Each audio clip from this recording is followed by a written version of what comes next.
2020년 11월 1일 주일 예배를 시작합니다.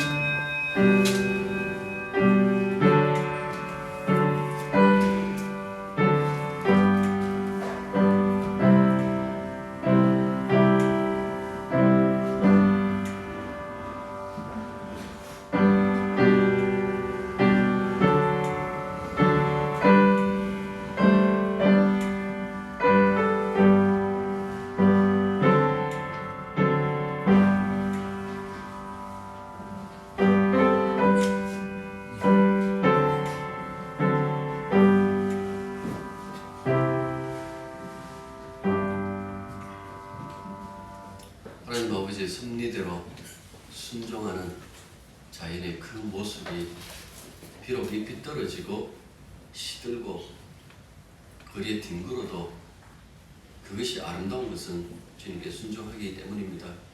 주님 모르는 사람들이 악착같이 살려고 아름답게 자기 인생을 꾸미려 하려 해도 전혀 아름답지 않는 그 모습은 우리는 세상에서 봅니다. 자유로우신 아버지 하나님, 진실로 주님 주신 그 은혜와 사랑이 무엇인지, 주님이 이끌어 가시는 그 질서가 무엇인지, 우리가 주 안에서 하나님의 백성으로 어떤 삶을 살아가게 되는지 그 부분을 잊지 않고 이 자리에 와서 오직 주만 생각하고 주님께만 영광 돌릴 수 있는 시간이 되게 도와주시옵소서. 예수님 이름으로 기도드립니다. 아멘. 교동은 시편 107편입니다.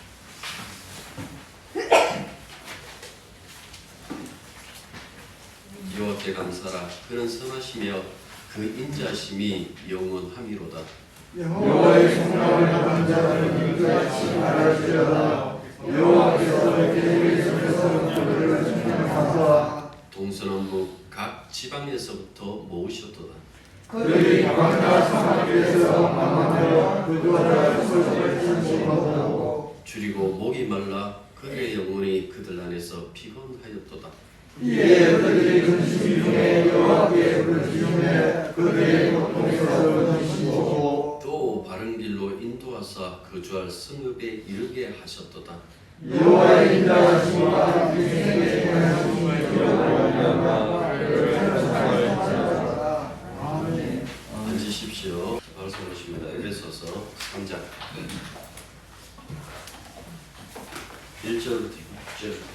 이러므로 그리스도 예수의 일로 너희 이방인을 위하여 갇힌 자 된 나 바울이 말하거니와 너희를 위하여 내게 주신 하나님의 그 은혜의 은혜를 너희가 얻었을 것이라. 곧 계시로 내게 비밀을 알게 하신 것은 내가 먼저 간단히 기록함과 같으니 그것을 내가 얻었을 비밀을 얘기하는 그가 알고 이제 그의 거룩한 사도들과 신자들에게 성령으로 나타내신 것 같이 다른 세대에서는 사람의 아들들에게 알리지 아니하셨으니 이는 하나님이 모두가 그리스도 예수 안에서 함께 성소가 되고 함께 지체가 되고 함께 약속의 성년자가 되리라. 사도의 2장 말미에서 교회가 무엇인지 그 교회의 특권과 신분과 상태에 대해서 기술하고 난 다음에 3장 1절을 이름으로 하고 시작합니다. 헬라어로 보면 툭툭카딩이라고 되어 있는데 이게 지시사하고 그 다음에 이 전치사가 이렇게 합성되어 있어요. 다시 말해서 2장과 계속 연결해서 너희들에게 말하고 있다라는 거겠죠.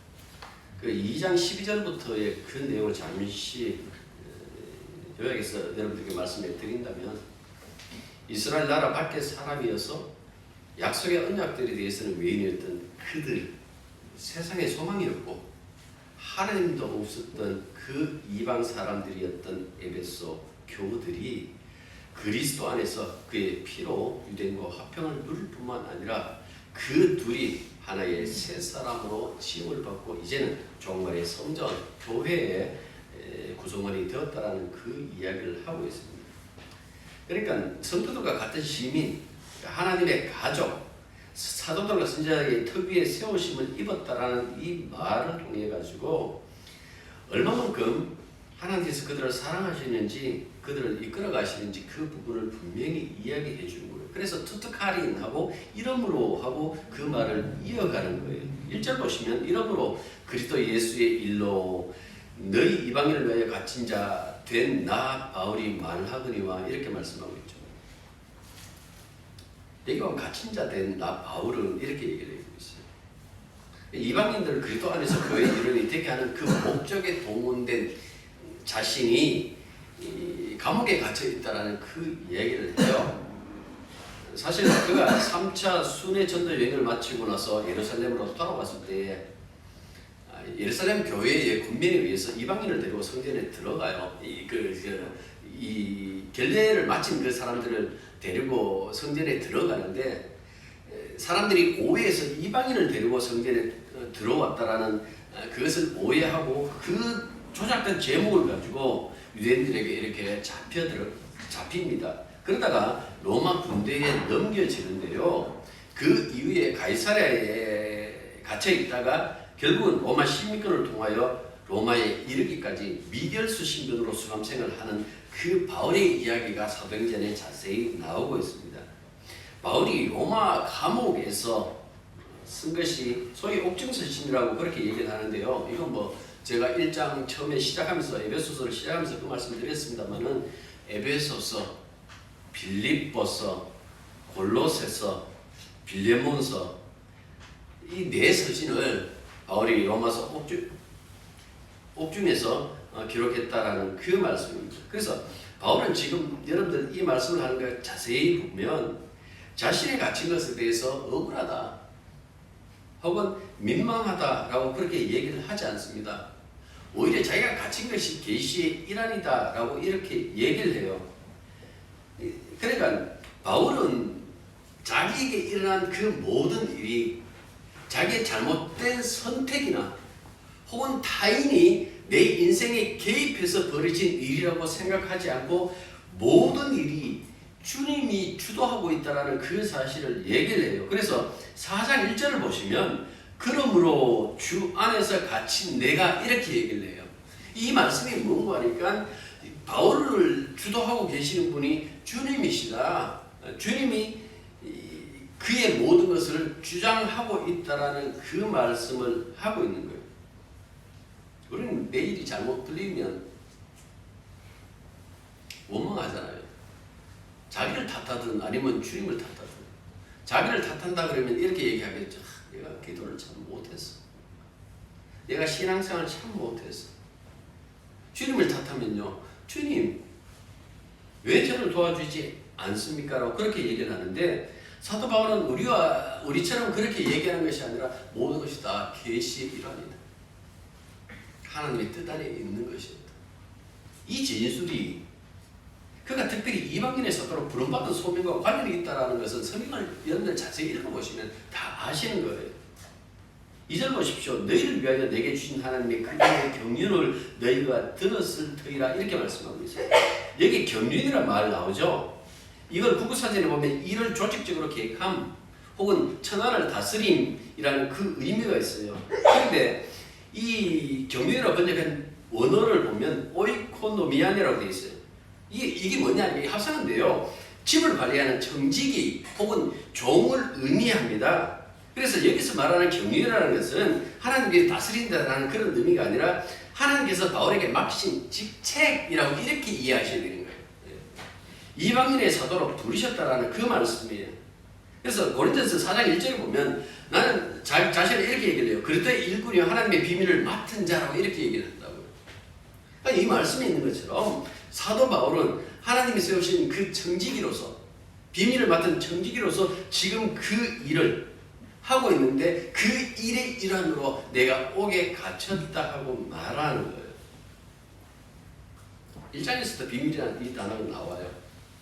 에베소에 보면 이 비밀이라는 이 단어가 6번 나오고 그리고 바울이 쓴 그 서신에 보면 총 19번 비밀이라는 이 단어가 나와요. 그러니까 어떻게 본다 하면 바울 서신을 잘 이해하기 위해서는 이 비밀에 대해서 알고 있어야 되겠죠. 그 3절부터 6절을 이렇게 보시면요. 이방인의 사도인 바울이 이방인의 구원과 관련하여 깨달은 그 비밀이 무엇인지에 대해서 밝히는 그 내용이 담겨져 있습니다. 에베소 전체를 훑어보면요. 그것은 그리스도로 인해서 이방인들도 구원을 받도록 부르심을 받았다라는 것. 그거는 3절부터 6절에서 그 얘기를 해요. 그리하여 유대인과 이방인이 그리스도 안에서 한 몸 안에서 일치를 이루는 교회로 삼았다는 것. 그 2장에서 그 얘기를 했죠. 그리고 또 저 뒤에 5장에 가면요. 그리스도와 교회의 그 관계를 부부의 관계를 이렇게 비유한다고요. 끔찍이도 자기 아내를 사랑하는 그 신랑의 모습으로 예수님이 등장하고, 그리고 6장에서는 그들과 함께 승리의 어떤 그 전쟁을 치르시는 그 모습을 또 보여주기도 하고, 1장에 돌아가면요. 이 가장 중요하다 그랬잖아요. 우주 전체가 그리스도께 굴복하는 것. 1장 10절이죠. 그 우주 전체를 구원하기 위한 예수님의 그 사역, 이게 비밀이다라는 그 말씀이에요. 비밀 하면 남에게 공개되지 않고 숨기는 일이나 그 내용을 이야기를 하는데요. 이 미스테리움이라는 이 헬라를 보면 특정 사람들에게 알려질 그 가치가 있는 신비한 어떤 내용을 가리킨다라는 그 말씀이에요. 비밀 이렇게 하고 끝까지 비밀, 시크릿 이것이 아니라는 그 말씀이죠. 그러니까 본문에서 하나님께서 자신이 정하실 때까지 이방인들을 위해서 부르신 그 내용, 사도 바울에게 알게 하신 그 내용을 비밀 이렇게 얘기를 했어요. 앞서도 이야기를 했죠. 만세 전부터 준비한 것으로 창세 전에 그 비밀은 그리스도가 비밀이기도 하고 그리스도에 관련된 그 비밀이기도 하죠. 육신을 입고 세상에 오셔서 죄인을 위해서 죽으시고 부활하시고 승천하신 하나님의 아들 예수 그리스도, 그 자체가 골로새서 2장 2절 보면 비밀이 되고, 또 오늘 이 본문 속에 3장 6절을 통해서 본다라면 이방인들을 복음으로 교회에 가입시켜 그리스도의 몸이 되게 하는 그 신비한 그 능력, 이것이 비밀이 되기도 하죠. 그래서 성경에서 말하는 비밀 했을 때에 제가 언젠가 그 말씀을 여러분들에게 드렸습니다마는 기독교는 비밀의 종교가 아니다 그랬어요. 세상 사람들이 저끼리 모여가지고 저끼리만 속닥속닥하는 그 비밀의 종교. 계시 종교다 그랬어요. 빵 하고 그냥 열어놓는 거예요. 그런데도 몰라. 하나님이 비밀을 유지하는 방법이 두 가지예요. 첫 번째는 모든 사람들이 알지 못하도록 감춰놓는 것. 그 상황을 사람들이 믿지 않음 혹은 불순종이라고 할 수 있어요. 그런데 바울은 그것을 사람들이 믿지 않는다 혹은 사람들이 불순종한다라고 말하지 않고 뭐라고 얘기를 합니까? 하나님의 비밀하고 얘기를 해버리는 거예요. 이게 더 무서운 말이에요. 사람들 참 말 안 듣는데 이 말보다도 아무리 애써도 너 몰라 하는 말이 더 무서워요. 그 의미로서 비밀 그랬어요. 그래서 왜 이렇게 얘기를 하는지 그 다음에 보면 성령 이야기를 해요. 하나님께서 성령을 통해서 사도들과 선지자들에게 알 수 있게 하셨다라고 그 얘기를 하잖아요. 3장 5절에서. 고린도서 2장에 보면 이 부분을 더 자세히 이야기를 하고 있죠. 성령에 알게 하지 않으면 모른다는 이야기예요. 그래서 제가 왜 십자가 이야기해놓고 늘 혹시 여러분들이 딴 생각하고 이런 얘기를 하잖아요. 인간은 영악하다, 교활하다, 십자가 이야기를 하면 그 십자가 가지고 자기 구원에 이용한다라고 얘기를 했잖아요. 진짜 십자가 이야기, 그것은 이 복음, 이 복음은 성령이 알게 하신 자 외에 몰라요. 아무리 껍데기를 아름답게 포장을 했다 할지라도 내용이 중요하잖아요. 예수님도 회칠한 무덤 그랬잖아요. 굉장히 경건하게 보이는데 그 사람들 속에는 무덤, 죽은 냄새가 펄펄 난다라는 그 말씀 아닙니까?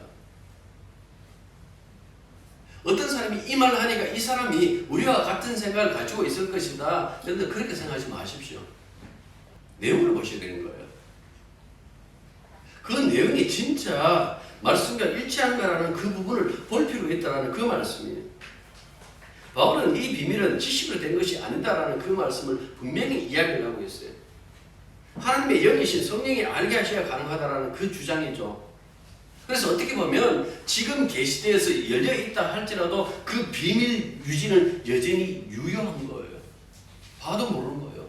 그 말씀 했잖아요. 이사야에 있는 그 말씀. 예수님이 인용하시잖아요.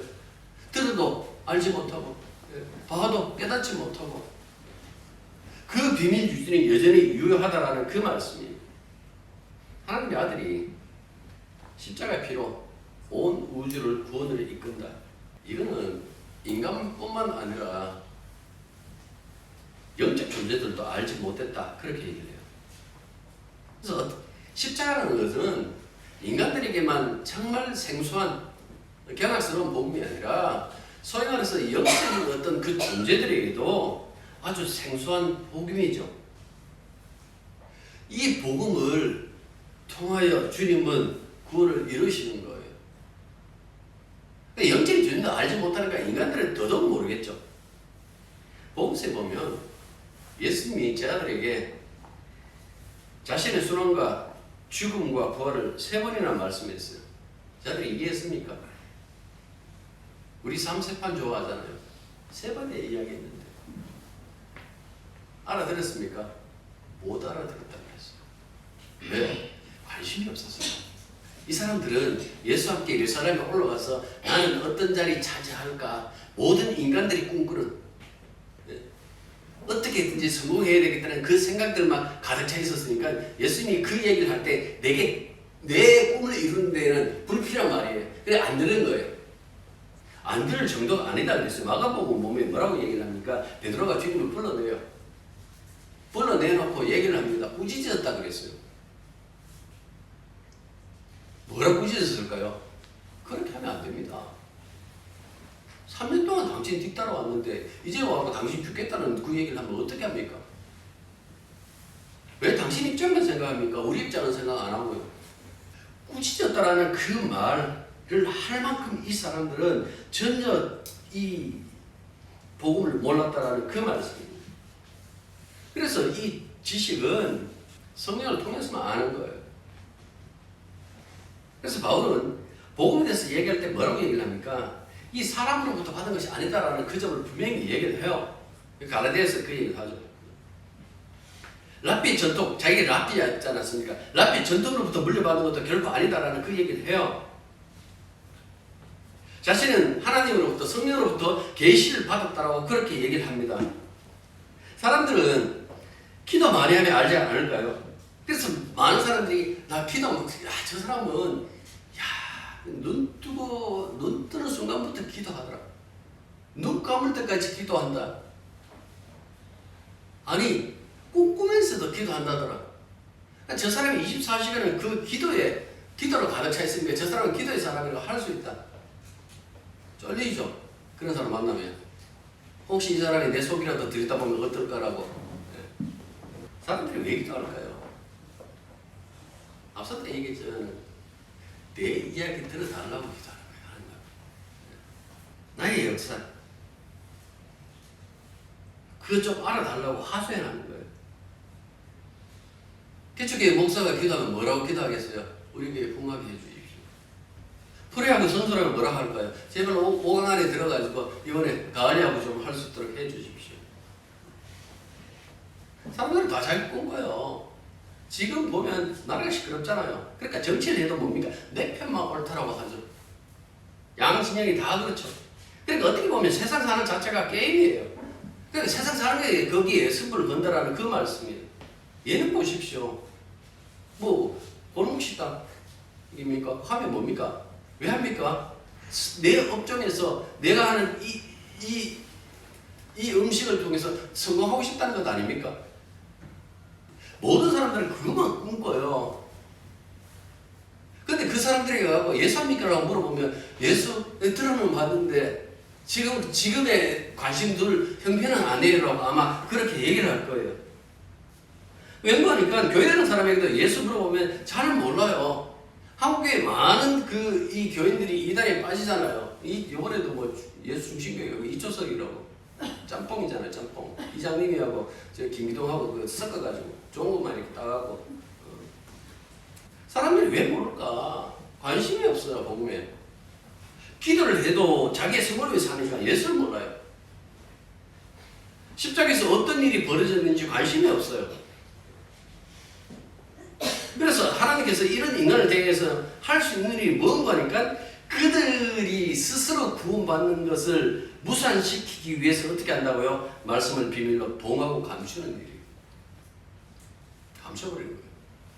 봉서 보시면 예수님 눈앞에 세워놓고 유대교의 최고 수장, 대제사장과 그 무리들이 있었어요. 이쪽에서는 로마 황제를 대리 역할을 하는 총독이 있었어요. 두 사람이 다 이 두 부리가 다 예수님을 바라보고 있어요. 앞에 세워놓고도 몰라보고 그 예수를 보고 뭐라고 얘기를 합니까? 죽어라. 죽여야 됩니다. 사형. 바울은 이렇게 얘기를 하는데 이 죄는 이 세대의 통치자들이 한 사람도 알지 못하였나니 만일 알았더라면 영광의 죄를 십자가에 못 박지 아니하였으리. 주의 섭리이지만은 인간의 모습을 그렇게 얘기를 하는 거예요. 창세기 3장에 보면 인간이 뭘 따먹었다 그랬어요. 선악과. 하나님처럼 된다 그랬어요. 그래서 인간은 하나님처럼 굴어요. 근데 인간의 지식이라는 게 뭡니까? 하나님을 놔도 하나님도 못 알아보는 그게 인간 지식의 한계예요. 선악과 지식 가지고는 예수하는 거 불가능해요. 예수는 예수고 우리는 우리다. 이것까지밖에 못한다라는 그 말씀이에요.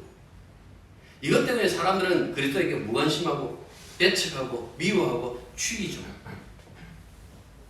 그래서 어떻게 보면 이 세상이 지옥 같다라고 했을 때에 그 지옥 같다라는 것은 이 경제적인 환경 혹은 정치적인 환경 혹은 우리 삶의 어떤 그 여러 가지 사회적인 어떤 그 환경이 이 지옥 같다라는 것이 아니에요. 그러면요, 예수 모르는 거. 예수 모르기 때문에 지옥 같은 거예요. 그런데 바울은 자신 있게 얘기를 하죠. 이렇게 얘기할 수 있는 것은 주님에게 계시를 받았거든요. 그게 사도행전 9장에 나오잖아요. 사울아 사울아 내가 어찌하여 나를 핍박하느냐 하시거늘 대답하되 주여 니시오니까 가라사대 나는 내가 핍박하는 예수라. 그러니까 이 계시를 통해서 비로소 안 거예요. 자신이 이때까지 하나님을 위한다고 했는데 오히려 핍박했다라는 그 사실을 알았죠. 이거 계시 안 받으면 내가 하나님 앞에 얼마나 죄인인지 몰라요. 성령을 받았나 안 받았나 보면 자신이 얼마나 죄인인지 그리고 자기를 이렇게 지워버려요. 내가 지은 것이 아니라 성령이 지워버리면 그것을 수긍하죠. 그리고 내 안에 그리스도만 드러나면 그것이 복음이다라고 생각하는데 사람들은 몰라요. 주님도 잘 되고 나도 잘 되고 이렇게 윈윈 합시다라는 그 생각을 다 가지고 있다라는 그 말씀이에요. 그러니까 왜 그런 생각을 할까? 성령을 몰라요. 성령을 통해서 계시받은 것이 아니기 때문에 그렇다라는 그 말씀이에요. 십자가를 안다라는 것은 내가 주님의 핍박자로 그렇게 주님의 만남이 이루어질 때 비로소 내가 주님의 사람이 되었다라는 그 사실을 아는 거예요. 바울이 이 사건 이후에 갈라디아서 6장 10절을 보면 이렇게 얘기해요. 내가 내 몸에 예수의 흔적을 지니고 있다. 이렇게 얘기해요. 이게 무슨 말입니까?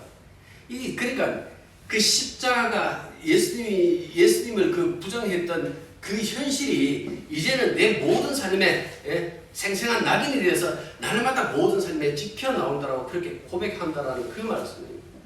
이 사건을 통해서 두 가지 우리에게 그 말씀하시는 하나는 십자가로 나타난 죄와 저주의 심판.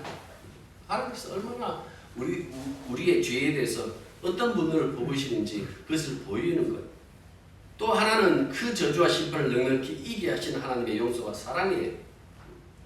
죄의 삭선 사망이라는 사실을 보여주는 그 십자가 안에 그리스도의 피로 말미암아 그것을 상쇄하고도 남을 하나님의 용서와 사랑이 꼽혔다라는 그 사실을 전하는 거예요.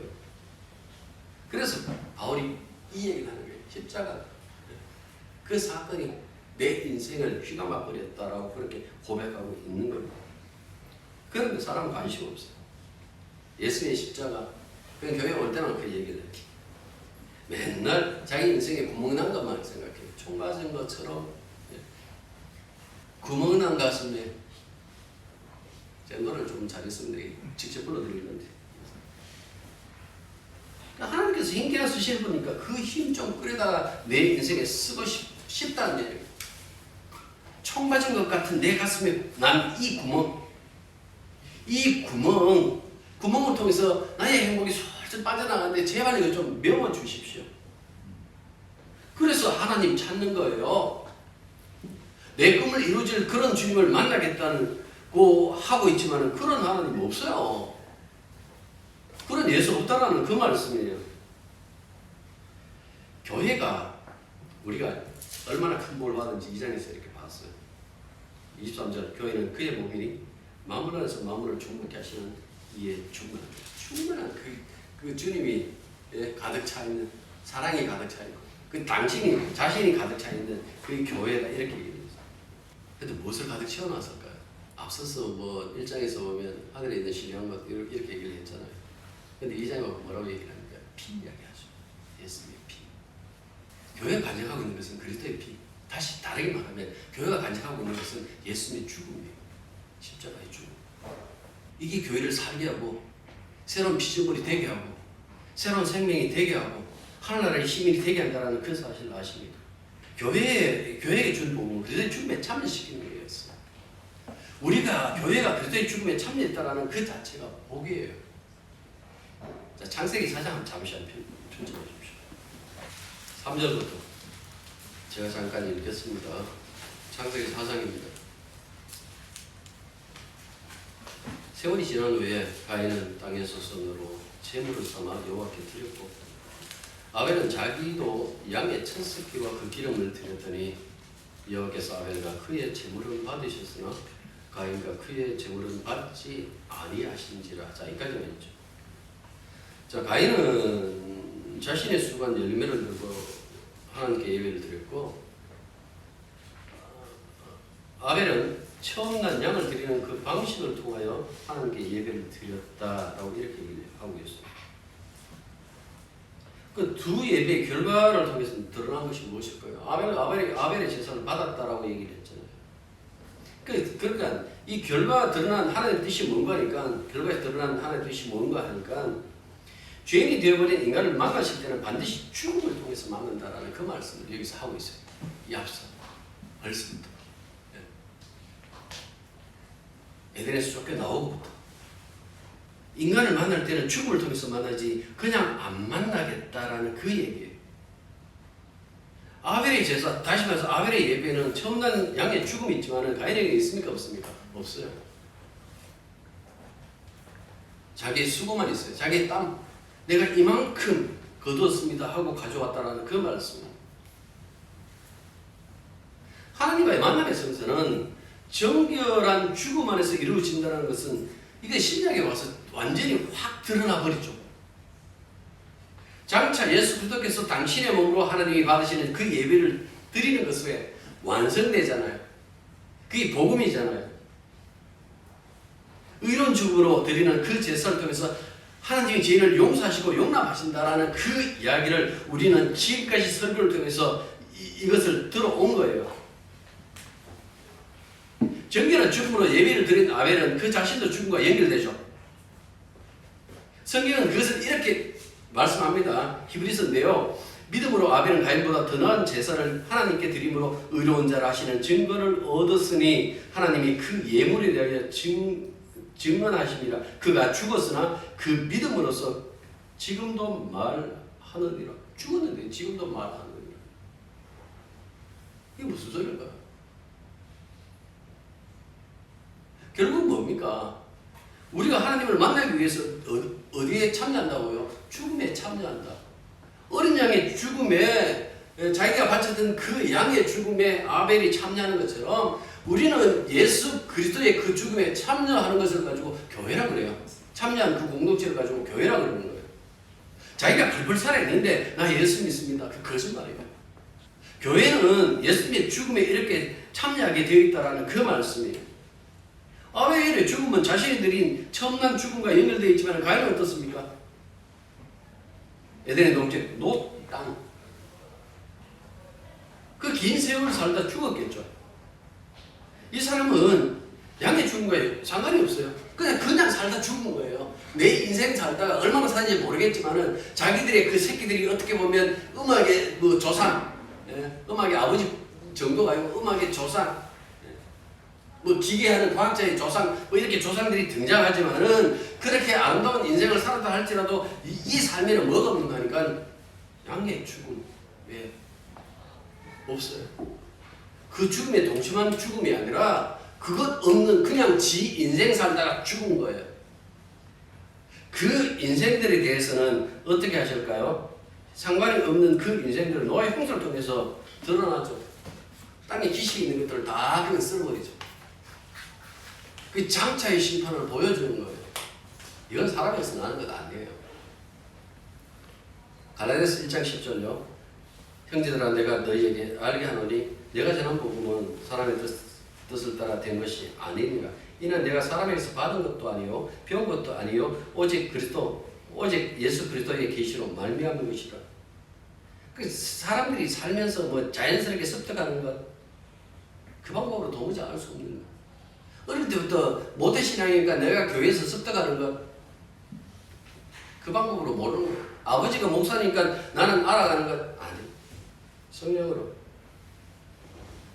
그의 마음을 열어주실 때, 계시하실 때, 조명하실 때 비로소 감춰진 이 비밀이 열리는 거예요. 비로소 십자가 제대로 보는 거예요. 오직 그분에게만 영광 돌릴 수 있게 된다는 그 말씀입니다.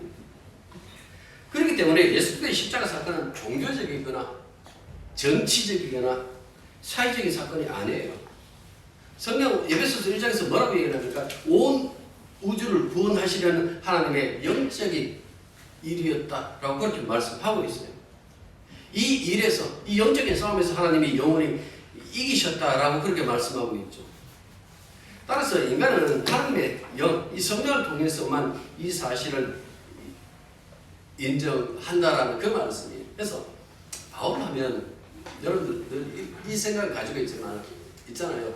나도 너희들과 똑같은 성령의 사람이다라고 얘기를 하지만은 항상 바울 하면 우리가 기죽고 들어가죠. 정말 우리가 상상해도 못한 것을 경험하신 분이라고 이렇게 얘기를 해요. 네, 좋습니다. 그렇다 치고 그분이 그렇게 하나님 마음마저 통달하신 성령에 충만하신 분, 그분이 도대체 자기의 그 모든 사역의 그 결론을 어떻게 말할까요? 굉장히 중요하겠죠. 뭐라고 얘기를 합니까? 고린도서 2장 2절에서 그 얘기를 하죠. 나는 십자가 외에 다른 것을 알기를 원치 않는다. 이분이 최후의 마지막 보리를 내려놓은 것이 무엇인가 하니까 십자가였어. 결론은 십자가였어. 난 십자가 외에 다른 것 알기를 원치 않는다. 딴 거는 다 다른 데서 보면 딴 거는 다 배설물입니다. 인간은 끊임없이 죽을 때까지 자기 배설물을 쌓아요. 오늘도 일 잘 치르셨는지 모르겠지만 아무튼 쌓아요. 그 인생이라는 것, 생리적인 것 말고 인생 속에서도 이 배설물을 쌓아요. 그런데 그 배설물을 쌓는 그 인생 속에서 무엇이 드러나는 거니까 뭐가 드러난다고요? 십자가의 은혜가 드러난다는 그 얘기. 이것밖에 없고 이것이 구원이었구나. 하나님이 오면 그 구원을 깨닫죠. 그걸 깨달으면 비로소 인간의 상황이 보여요. 자기 실력, 자기 잠재력 믿지 않게 되겠죠. 그때부터 은혜만 의지하겠죠. 바울은 지금 그 얘기를 하는 거예요.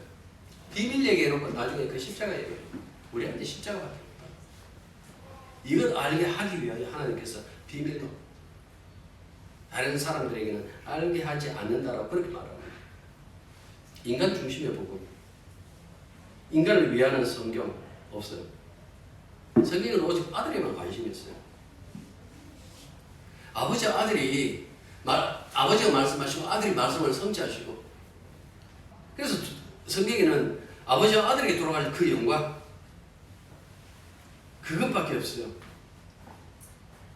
하나님이 우리를 향해서 열심을 내신 것이 아니라 아들을 위하여 열심을 내셨다라고 그렇게 말하고 있어요. 그래서 어떻게 보면 복음이라는 것은 인간의 모든 의, 인간의 모든 지혜, 인간의 모든 구원의 그 일들을 정죄해버립니다. 고린도전서 2장에 보면. 그리고 딱 하나만 딱 올리죠. 십자가. 하나님의 기쁜 것까지 통달하신 성령께서 남기신 것은 바로 이것밖에 없다고 십자가. 그 십자가에 흘린 피가 얼마나 보배로운지 그걸 아는 걸 갖고 아는 분들을 성경에서는 성도, 때로는 교회, 예수의 공동체라고 이렇게 말하는 거예요. 기도하겠습니다.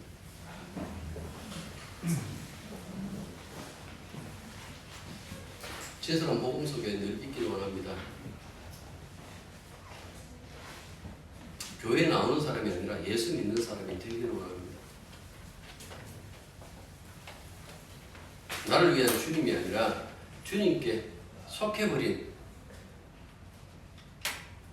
우리이기를 원합니다. 세상을 주도하는 교회가 아니라 주님의 종이 되어 있는 그 교회이기를 원합니다. 철저하게 아버지와 아들의 그 영광만 드러나고 우리들은 그 노고에 언제나 은혜로 누리고 있다는 그 사실을 찬양할 수 있도록 도와주시기만 간절히 바라고 원합니다. 참 불확실한 그 시대를 살고 있지만은 이 불확실성 속에서도 교회가 확실한 은혜 속에 확실한 주님 안에 있다라는 그 사실 하나만은 저희들 상실하지 않도록 도와주옵소서. 예수님 이름으로 기도드립니다. 이제 우리 주 예수 그리스도의 은혜와 하나님 우리 아버지의 크고 놀라신 사랑과 성령의 교통하심과 알게 하심이 진실로 하나님의 비밀에 참여하여 십자가의 그 피의 은총을 마음껏 누리는 당신의 자녀들 위해 이제부터 항상 함께 있기를 축원합니다. 아멘.